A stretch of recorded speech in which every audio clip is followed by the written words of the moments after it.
Is the ACC football championship game fine the way it is, or does the commish need to turn it upside down? Let's bring in the squad. You're talking ball with the ACC Squad, sponsored by Game Time. From Florida State to North Carolina, from Syracuse to Miami, and from NC State to California, it's the local experts of the Locked On Podcast Network, bringing you scoops, breakdowns, and the most comprehensive preview of the upcoming ACC weekend. Hang on, it could get loud, it could get heated, and it will definitely be fun. Squad up, you're part of the ACC Squad. Shout out to the everydayers and welcome into the ACC Squad. I am Alex Donno from Locked On Canes. We got Jackson Holzer from Locked On Syracuse, Isaac Shade from Locked On Tar Heels, and Locked On College Basketball. We'll talk some basketball, so I want to make sure to throw that in. Kenton Gibbs from Locked On Wolfpack. We're available free wherever you get your podcasts. We're free on YouTube. We're part of the Locked On Podcast Network, your team every day. Today's episode is brought to you by Game Time. Download the Game Time app, create an account, and use code Locked On College for $20 off your first purchase. On this episode of the Squad, we will talk some hoops because Cooper Flagg has everybody talking. Basically, they'll rename ACC Rookie of the Week the Flagg Rookie of the Week award. He wins it every single week. How far can the Duke Blue Devils go with a primarily freshman team? We'll talk about this college football playoff, which has come to an end. If we like the 12-team format, which could get bigger, or if it took too much away from the regular season. But guys, a new idea for the postseason. So ACC Commissioner Jim Phillips, comments that were relayed to us by Andrea Adelson of ESPN, is apparently doing some brainstorming, right? Because we saw, SMU, who lost in the ACC championship game, folks were sweating it out. Will they get into the playoff? They ultimately did. A lot of people thought they should not have gotten into the playoff. Remember, they won the regular season. So Jim Phillips has thrown out the idea that, hey, maybe whoever is first seed in the ACC after the regular football season, maybe they don't play in the ACC championship game. Maybe they just sit that week out and we let number 2 versus number 3 go at it in the ACC championship to make sure that top team gets into the playoff. I know Kenton and I already don't like this idea. We'll talk about why, but Jackson Holzer, I'll let you buy the first round. Do you think Jim Phillips is on to something? Well, I appreciate the brainstorming because brainstorming's good. You want to come up with ideas, but that doesn't mean every idea is a good idea. That is stupid. Okay, so you're going to have the 2 versus the 3 for a championship with the 1 sitting out? So who becomes the ACC champion then? So in our scenario here, SMU, I get, is the regular season champion. They're the 1, but they don't play in the conference title game. So then you have, I guess from this year, it would have been Miami versus Clemson. Yeah. What? And also, I think this is also stupid because the committee's not as stupid as you think. You think they're just going to be like, oh, like we see what you're doing, guys. Like they're going to know exactly what we're doing here. So I would only kind of be in favor of it if every other conference was going to do the same thing. Yes. But if it's only the ACC, then I don't see the college football playoff committee honoring the ACC title game. They'll just be like, fine, we'll take the 1 seed. And yeah, your conference champion will be illegitimate and we won't care. Well, and I think that's the point of doing it, Jackson, is like I'm with you guys. I'm against it, but I just want to try to put my Jim Phillips shoes on and see if I can figure out what he's talking about. I think the goal would be like in basketball, the way the NCAA tournament is each conference gets to determine how they figure out who their automatic qualifier is for the NCAA tournament.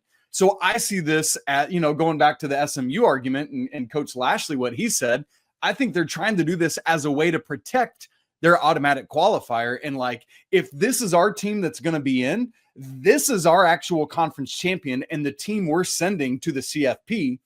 But so that the committee doesn't jack with them in case they lose the conference championship game like SMU did this year, this is our way of saying this team is our champion. They've won. They're going to the CFP. And so that the committee doesn't jerk their chain, we're going to have the championship be the 2nd and 3rd place teams. That said, I'm with you guys. I don't think it's a good idea, but I think that's where he's coming from. Moving from fear like this is crazy. moving from this level of desperation, moving from this, whatever happened to competition? Whatever happened to, hey, I want to win it all. I want to go out there and prove my medal. I am the best of the best, and I'm going to show it every time you give me an opportunity. I'm going to seek out extra opportunities to show you just how bad of a man I am. What is this? Oh, our conference needs to have somebody, and in order to assure that somebody goes, we'll do some weird aggregate thing. But this ain't no damn soccer. The games don't end 0-0 in America. What are we doing? What is this? If you're the winner, if you're the champion, if you're a true champion, you show up in the playoffs. You show up in your conference championship, and you make it happen. All of this trying to gamify the system and all that. Listen, ain't no need for that. You know how you can gamify the system? Lace up those cleats. Get on the field and win some games. Donno and I don't say brainstorming ideas for a reason. You know what we say on Locked On ACC? We do the knowledge. Jim Phillips clearly did not do the knowledge when he came up with this idea. There was no knowledge done here. Now there's also another. Go ahead. Well, I was just going to say, like, actually reading the article, it's funny because it's this idea that gained all the momentum and all the, because of the lunacy of it. Commissioner Phillips also proposed an idea of like having the top 4 teams play in like a semifinal sort of situation where on the last day of the regular season, which means then you got to back up what you do with all your rivalry games and all that. That's for another, but talk about having the top 4 teams play on the last day of the regular season, 1, 4, 2, 3, and then those 2 winners play in the ACC Championship. And so I really do think he's just spitballing, spraying all this stuff out. He talked about how they're going to talk more about it on their coaches call next week. And it's just because, again, the other one is so crazy and out there that it's the one that gained traction.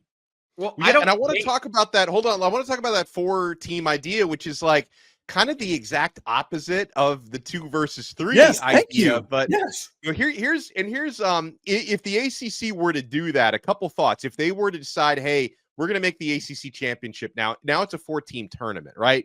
My initial thought is that sounds like a phenomenal money grab because you get 2 extra games out of ACC championship weekend. You probably extend it to a full week in that series. So a tremendous money grab. But then my other thought is we can completely stop ever using the phrase student athlete again, because you already have an expanded playoff where you might have to play in now 3 games just to get through and win the CFP. And they might extend it even further because it could become a 16-team playoff pretty soon. So you're telling me on top of a potentially 16-team college football playoff, you're also going to create a 4-team tournament for a conference championship. That sounds like you're potentially adding, 5, 6 extra games? I don't think that's what he's talking about, though, Donno. I think what he's saying, the way I interpreted Commissioner Phillips, is he's saying on the last day of the regular season, you do this, and you backdate all the. And so I think what you would here is what I postulated in my head is then you have that, but the other team's final regular season games is like 5, 6, 7 against 8, 9, because they're not playing for anything, right? I would imagine they're talking about doing something like that. We're not talking about adding another extra game on top of everything else. So then what do you do with rivalry week? Exactly. I was just about to say, you gotta where does that fit into the schedule? Exactly. That's the problem. Do you back it up a week? What do you do? What you could do is you could just get rid of a non-con game. If you get rid of a non-con game and then say, all right, we're going to do a 4-team tournament instead, well, then it fits into the schedule. You can do it even before rivalry week. Don't make me say it. Don't make me be the guy that gets called non-patriotic today. Just go on Army-Navy week. What are we doing here? There's an answer that's right here, and we're all like, oh, no, we don't want to. Just go Army-Navy week. Nobody cares that much. Oh, we get to see the 2 service academies claw and fight each other to 24-23. Oh, nobody can mess with the sanctity of that. Just do it that week. Do it that week. You don't got to move around the schedule. We still get to whoop the wheels off the dirty foot. Teams still get to play each other on rivalry week. And all the good things still happen. I don't know what the problem is there. But there are other rivalries outside of North Carolina and North Carolina State. I mean, no, you got that's what I'm saying. North Carolina here. So And that's what I'm saying. If you play the Army-Navy week, it doesn't affect anybody. So Army-Navy week is the start of your 4-team tournament, and then the regular conference championship happens on the regular conference championship week. You see what I'm saying? Like, nobody has to move anything in that case. But to Donno's point, these boys are going to be broke up and tore down. There's a reason that football does not play 30 games a year like basketball. Yeah. Okay? There's a reason. All right, by game number 25, we'd all have a bad case of the shakes and something that doesn't resemble young men who are healthy and strong. So I'm not sure that the answer is adding in an additional game on top of what is already, like Donno said, a potential 16-game season. Well, we just had an extended season come to an end, guys, because we had the first 12-team playoff. The Ohio State Buckeyes, and I give Notre Dame credit because they made it a game at the end. I was thinking this one was over by halftime, but Ohio State prevails against Notre Dame. So you crowned the national champion this year in a team that, in the previous format wouldn't have gotten there. I actually liked the way the 12-team playoff played out, but I see a lot of folks complaining that, hey, by expanding the playoff, you invalidate the regular season. I want to know if anyone feels that way. You want to keep it locked right here, my friends. We're only getting started. Got Alex Donno here from Locked On Canes and Locked On ACC, Kenton Gibbs from Locked On Wolfpack and Locked On ACC, Isaac Shade from Locked On Tar Heels and Locked On College Basketball, Jackson Holzer from Locked On Syracuse. Keep it locked right here to Locked On ACC. Therapy is a game changer. It can help manage stress, improve sleep, and communicate more effectively.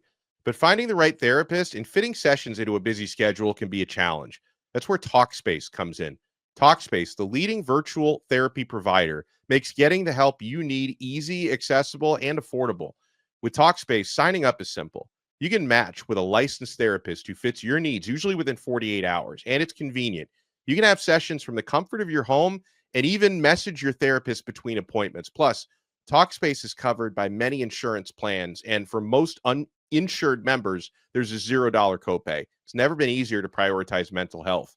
As a listener of this podcast, you'll get $80 off your first month with Talkspace when you go to Talkspace.com/LockedOnCollege and enter promo code SPACE80. To match with a licensed therapist today, go to Talkspace.com/LockedOnCollege. Enter promo code SPACE80 to get $80 off your first month and show your support for the show. That's Talkspace.com/LockedOnCollege, promo code SPACE80. Thank you so much for making the Locked On ACC Squad your first listen and your first watch today. Make sure for your next listen, you check out Locked On College Football. Spencer McLaughlin, I'm sure, a national championship game, that was like Christmas Eve for him or Christmas morning for him, whatever. That was incredible. College football season just came to an end. So make sure you check out Locked On College Football, available free wherever you get your podcasts and available free on YouTube. Guys, I loved the extended playoff this year. I think it's really cool that the teams who got those first round buys ended up all, losing coming off that bye week. You crown a champion that was, down in the dumps 7 weeks ago after losing to Michigan. People wanted Ryan Day fired, and look at Ryan Day now. Incredible. Notre Dame losing to NIU and getting to the championship game. So, guys, I loved every second of it. Now, the counter argument that I've heard is, college football has always had the most meaningful regular season, no room for error. Now you have some room for error. Any of you not like the 12 team, which may soon expand, by the way, to 14 or 16? Do the NFL playoffs negate the regular season?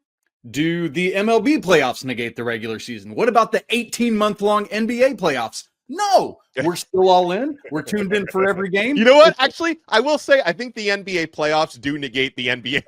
I was going to say also about the baseball thing. I think the problem with baseball is that now every team's trying to win 85 games, but I get your point. Right, yeah. Right. Yes, the NBA, I'll buy that one. But let's just stick with the NFL, same sport. The NFL playoffs do not negate the regular season. In fact, we've added more regular season games, right? Because we love it and it's a money grab and we're all in. And anytime there's football on, we're going to watch it, even if it's a meaningless bowl game on December 37th or whatever we're doing. We're all going to tune in because football's on.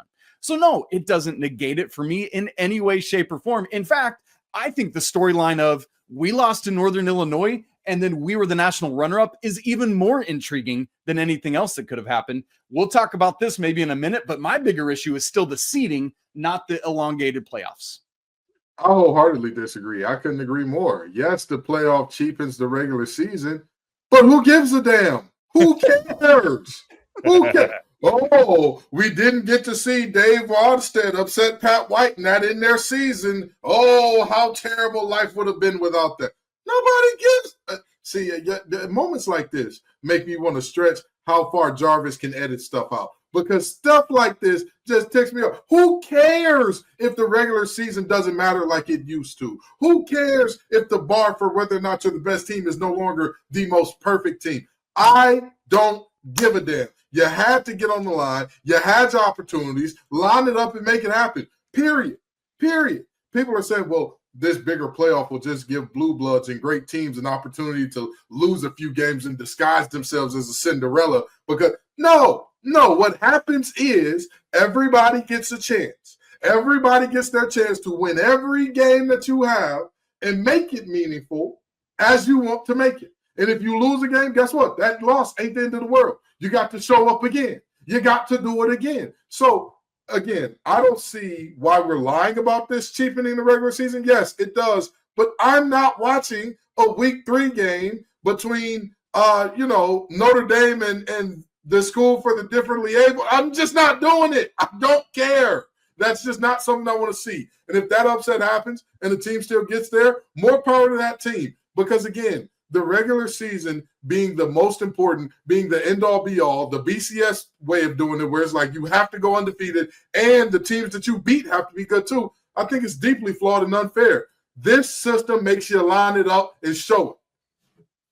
I think the college football playoff this year accomplished exactly what it was supposed to accomplish, and that is finding out who truly is the best team in college football in a given season. Because you had 12 teams. And under the old format, guess what? The team that won the national championship this year would not have been in the playoff. There's no chance Ohio State at 10-2, as not a top 2 team in the Big Ten, we're going to make the college football playoff in a 4-team format. But you know what? Because there are 12 teams, it does give you a little bit more margin for error. And therefore, you have more of a likelihood of finding out who truly is the best team in the nation. If you go back to last season, all right, there were 7 teams who had a legitimate case for that 4-team playoff. 7. And 2 of those teams I thought had a legitimate chance to win the national championship that did not make the playoff. I'm excluding Florida State because without Jordan Travis, they weren't winning it, okay? Yeah, exactly. Well, even if they had him, they could have won it, but they didn't. Ohio State last year could have won the national championship game. They legitimately could have won the whole thing, but they didn't get a chance to. They could have won it. Who was the other team? Oh, yeah, Georgia, the number 1 team in the nation the entire season. They lose 1 game, the SEC title game, to Alabama. They get left out of the college football playoff. That team could have won the whole thing in a 12-team format. So I think the 12-team format is perfect. It's perfect. It gives you more of a likelihood of finding the best team in the nation, which is exactly what it did this year. Ohio State got it done. And to Kevin's point, while we can agree on whatever it does to the regular season, it feels like it also, because of the extra margin that you have, it probably incentivizes more brand name non-con games, right? Because it's like Oregon and Georgia can play, and it's not the end of the world if you drop that game in week 1 or 4-18, whenever it is, right? Because it's like, that's all right. They recognize this is 2 of the best teams in the nation. We go back and do it again. And I think that's also a win. And I was just about to say that. I need to have it acknowledged that while some people say it cheapens the regular season, everything comes with its trade-offs, right? If you want to make your car lighter and faster, it'll be worse in accidents. That's just the way that things work. That's just how these types of things happen. And one of the trade-offs that you get here is you get, okay, do you want to risk it to where you play a soft schedule and you have to be perfect? Or you schedule another big name, another blue blood, another, hey, this is a really good team or should be, and take that opportunity of, hey, I can get myself a top 10 win here. I can steal me a top 10 win, as opposed to saying, Bring me Western Carolina, with all due respect to the Catamounts. Bring me Villanova. Why are they? That's not a football school. What are we doing here? Bring me. Oh, They're not I even don't a know. basketball school right now, Kenton. Honestly, God, Yikes. soon. but you get my point. Like it incentivizes. So while some may argue it cheapens the regular season, to me, this incentivizes saying, because if we look at the teams that got in that would not otherwise, did all of those teams not play massively great teams in terms of who they lost to? Boise State lost to Oregon, the number one team in the nation. Ohio State lost to Oregon, the number one team in the nation. Michigan, we get it, as a rivalry is a little bit different. And Notre Dame's loss wasn't great either. But everybody else who lost to great teams. Penn State's only loss was to Ohio State and Oregon in the conference championship game. So the teams that got in, by and large, Texas's losses were to Georgia. Nobody had a bunch of losses where it's like, well, damn, you lost to multiple 6-6 teams, and we're supposed to let you in? Sorry, Granny. Bama was never going to make it. But that's the point. It incentivizes playing great teams. Yeah, and also to me, it didn't cheapen the regular season. Like I disagree with that concept. It changed what you look for in a regular season. Because in the old days, right? Even before the 14 playoff, certain teams, if you lost one game, your season's probably a wrap. So people think it cheapens it because that's no longer the case. But at the same time, guys, I mean, now trying to figure out week to week who we're going to be in those top 12 spots, I thought it made the regular season more meaningful for the teams that were on the fringe of that. I mean, over the final couple of weeks, we're all wondering, hey, is Miami going to be in the top 12 this week? Alabama, South Carolina, which G5 team can sneak in there, which is really never something we used to talk about. So, I mean, it changed the parameters of what makes the regular season meaningful for certain people. But for me, I didn't think it cheapened the regular season at all, because so many more teams had an opportunity to try to get in that top 12, and maybe a little extra exciting this year, the first year of it, because we didn't really know how the committee was going to handle it, right? Because, I mean, it came down to, after the conference championship game, we really had no idea, were they going to put SMU in or not? Like they set that precedent, and I hope they stick with that precedent. But I want to talk a little bit about Isaac's point. You talk about the seeding. Isaac, I think they're probably going to do something about that, because most people were unhappy. But how would you like to see them come up with the seeding here from here on out? For sure. For me, it's just basically let's take the seeds in seed order, keep the automatic qualifiers, but they don't have to be like the top 4 don't have to be 1, 2, 3, and 4, right? Yes, like Arizona State should have been in because they won the Big 12, but they should not have been a top 4 seed with a bye. That's ultimate, just to put it as simply as I can, seed the teams in the order they are. Alabama, they were 11 in the actual ranking, right? Still gets bumped out because of this, but it's a reassembling of how the teams would have been seeded this year, if that makes sense. I don't hate that. That's basically basketball. And I'm definitely fine with that. But I will say this. The only thing I oppose that people are mentioning in that type of scenario, to me, a conference champion should still get the home game.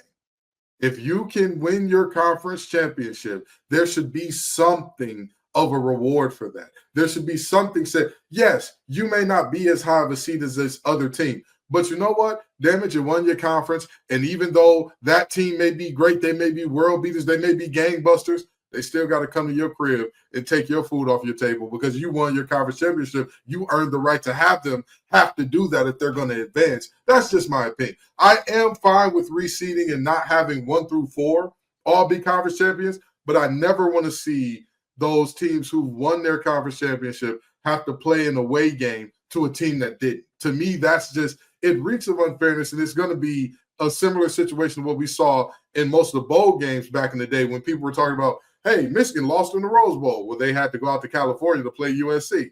Of course, there was a little bit of a disadvantage there. Hey, Iowa lost in the Sugar Bowl. Well, they had to go down to New Orleans and play LSU. Of course, they're not going to have a good time there. Hey, this team lost to Florida in the Orange Bowl.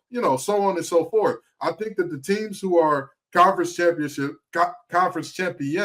words are fighting me, but I got hands too. The teams that are conference champions should have a situation where they get their home game. I don't really agree with that, but I can compromise on it. How about that? I don't really agree with it. Like, I think the reward of being an automatic bid into the playoff is enough, because you can be one of those teams where you really weren't one of the 12 best teams, like a Clemson this season, but you did win your conference. And therefore, because you won your conference, you get to play in the college football playoff over a team like Alabama because you won your conference. I think that in of itself is a reward. But you know what? I can compromise on Kenton. So that's okay. I can compromise. But I want to know, how would it be fair to say, oh, well, they didn't, they didn't deserve that or whatever, when what the hell did Texas earn up to that point? Who had Texas beaten up to that point? The only team that we saw them play in the top 10 put the wheels off in place. So who are we to say, oh, your conference championship has less valor than a win over Vanderbilt? Basically, Kenton, what I'm saying is that your system is better than the current system, but I still don't think that's the ideal system. Well, I would rather what you're proposing than what it is right now, which is we're guaranteeing them the top four. We're just going to give them an automatic bye. I think that's kind of stupid. I think we can change that. They say if nobody's happy, it's a good compromise. So I guess it's a pretty good compromise. And I will say that nobody would be happy with your system, Kenton. So that's what I'm saying. I know nobody would be happy. I'm all right with that. If we can get Jackson and Kenton to even somewhat agree on something, well, we agreed in the last segment. We all agreed that the other idea is stupid too with the ACC. That's true. Well, we'll talk a little college hoops when we come back here on the Locked On ACC Squad. Freshman-led teams don't normally win national titles, but is the DNA of these Duke Blue Devils and Cooper Flagg, is it just different? We're not done yet on the ACC Squad. I'm certainly not done yet with Game Time. I mean, guys, this is my spot for getting tickets and attending NFL playoff games. It's an experience like no other. The energy, the excitement, the connection with other fans, it's unmatched. I remember the thrill of seeing my first playoff game. I'm old enough to remember the last time the Miami Dolphins won a playoff game about 24 years ago. I go way back. Going to these playoff games, guys, it is absolutely thrilling, and you're going to find the best tickets, the best features, and the best prices at Game Time. Game Time makes it even easier to create those unforgettable moments with their new feature, Game Time Picks. It filters out all the fluff and shows you only their best deals on great seats, so you can focus on what matters, being there. I just used Game Time Picks to grab Orlando Solar Bears hockey tickets the other day. We got the best possible deals. Take the guesswork out of buying tickets with Game Time. Guys, I love the panoramic view from your seat you get in the app before you buy. Take the guesswork out with Game Time. Download the Game Time app, create an account, and use code LOCKEDONCOLLEGE for $20 off your first purchase. Terms apply. Again, create an account and redeem code LOCKEDONCOLLEGE, all one word, for $20 off. Download Game Time today. Last minute tickets, lowest price guaranteed. Thank you so much for making the ACC Squad your first listen and your first watch today. Make sure you check out all of our other shows. Make them your next listen. Check out Jackson on Locked On Syracuse. Jackson, like me, unfortunately, on Locked On Canes. Not a whole lot of basketball to talk about right now. We're pretending it's still football season in these parts. That's never the case, though, for Isaac Shade, who hosts Locked On Tar Heels and Locked On College Basketball. And Kenton Gibbs, of course, who enjoyed that Final Four run with Locked On Wolfpack this past season. Now, guys, as ACC enjoyers and as college basketball aficionados, we're certainly enjoying what Cooper Flagg is doing with the Duke Blue Devils. It is unreal. Duke is up to number 2 now in the nation. I'll let Isaac buy the first round on this one. Do you view Duke, freshman-led team, as bona fide championship contenders? I mean, you have to, but are they going to get that done this year? I 100% view them as that. Will they? Like, they are the betting favorites right now at our good friends FanDuel. Let me just plug that. And part of that is because, for me, the best team in the nation season long has been Auburn. Like, the SEC folks, if you're just tuning into college basketball, the ACC is absolutely stupid this season. But Janai Broome, who's been the front runner for National Player of the Year, just went down with an ankle sprain about a week or so ago. He's missed Auburn's last 2 games. And in that literally the same night that happened, Cooper Flagg drops 42, right? And so it's like that has kind of shifted now, and Duke is the front runner, and a lot of people now are viewing Cooper Flagg as the National Player of the Year front runner. So for me, it is essentially between Duke and Auburn and Iowa State. Those are my top 3 teams right now, but Duke 100% has the DNA, the personnel to get it done because it's the high-level freshmen, but because Duke brilliantly surrounded them with transfer upperclassmen who are like role players along with this that understood the role they were coming into play. And when you get that buy-in, that's what's working. And to speak to your point a little bit here, there are multiple guys on that team that, like you said, the elder statesmen on that squad are not the stars, but they know that they can star in their roles. That's what you get. That's how you get the wins. That's how you get a team that's like, damn, man, everybody's on the same page. Everybody's doing what they're supposed to do. Everybody knows it's Cooper Flag, it's Common Malauch. Sorry if I'm pronouncing that name wrong. Malauch. Maluach. It's Flag and Maluach. Everybody knows they are the stars to, not, no pun intended, they're the stars to watch. Those are the 2 that everybody wants to see. But the other guys have to come along and say, you know what? My job is to feed them. My job is to set a tough screen for them. My job is to do the dirty work to keep Cooper Flag clean so that he can do what he does, get his 40 without having to be the guy that's diving for every loose ball, getting stitches and all that type of stuff. That's not his role. That's not what we're going to have him to do because he can do that, but we can't drop 40.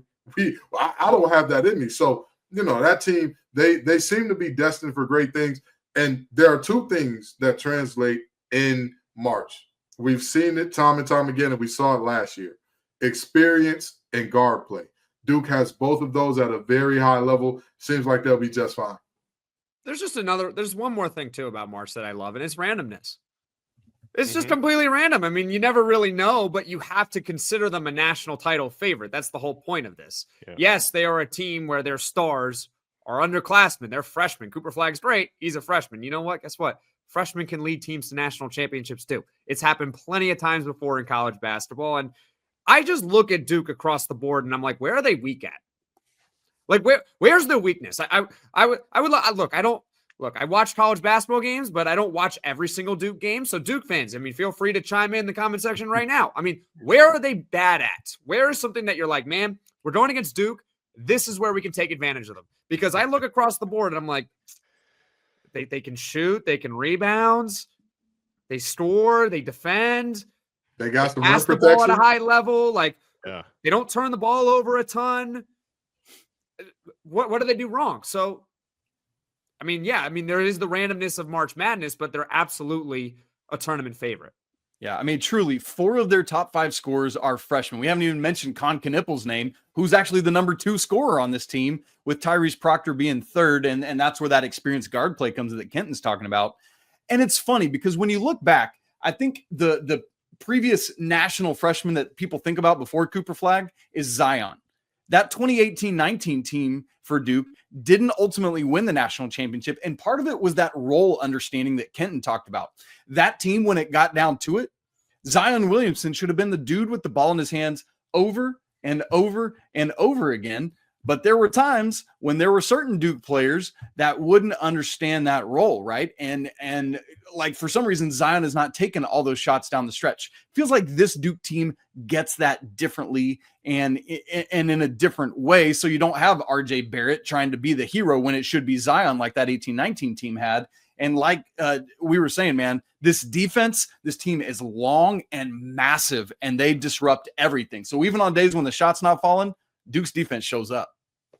Championship front runners, National Player of the Year front runner in Cooper Flag, and certainly the ACC's best hope at a national championship this year. I want to send a huge shout out and thank you to everyone who made the ACC squad your first listen and your first watch today. Make sure to smash that thumbs up button if you're watching us on YouTube, and subscribe on any of the channels you're watching this on. Make sure you subscribe to the audio versions on Apple Podcasts, Spotify, wherever you get your pods.